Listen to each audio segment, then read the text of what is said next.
আসসালামু আলাইকুম প্রিয় ভিউয়ার্স। আজ আপনাদের সঙ্গে একটা গাছ এবং ফলের সঙ্গে পরিচয় করে দেব। এই যে গাছ দেখতে পাচ্ছেন, এই গাছটা আপনাদের অঞ্চলে কী নামে পরিচিত, আর এই গাছের ফল হয়, সেই ফলটাকে এখন দেখাবো।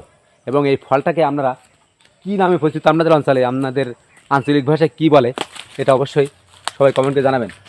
এই যে এই যে ফল, এই এই যে ফলটা, এটা হলো আমরা বলি গোল ফল।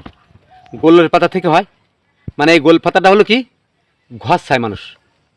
ফলের পরিবর্তে অনেক সময় এই পাতা দিয়ে মানুষ ঘর খায়, তাই আমরা কই গোল পাতা। আর এই গোল পাতার ফলের আমরা বলি গোল ফল।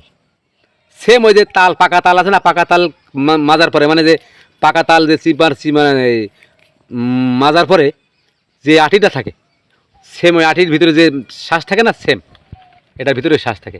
এটা বাজারে আবার বিক্রি হয় 50 টাকা 60 টাকায়। এই কান্দিটা এরম কান্দি বিক্রি হয় বাজারে, আমি দেখছি। তো এটাকে আমরা বলি গোল ফল।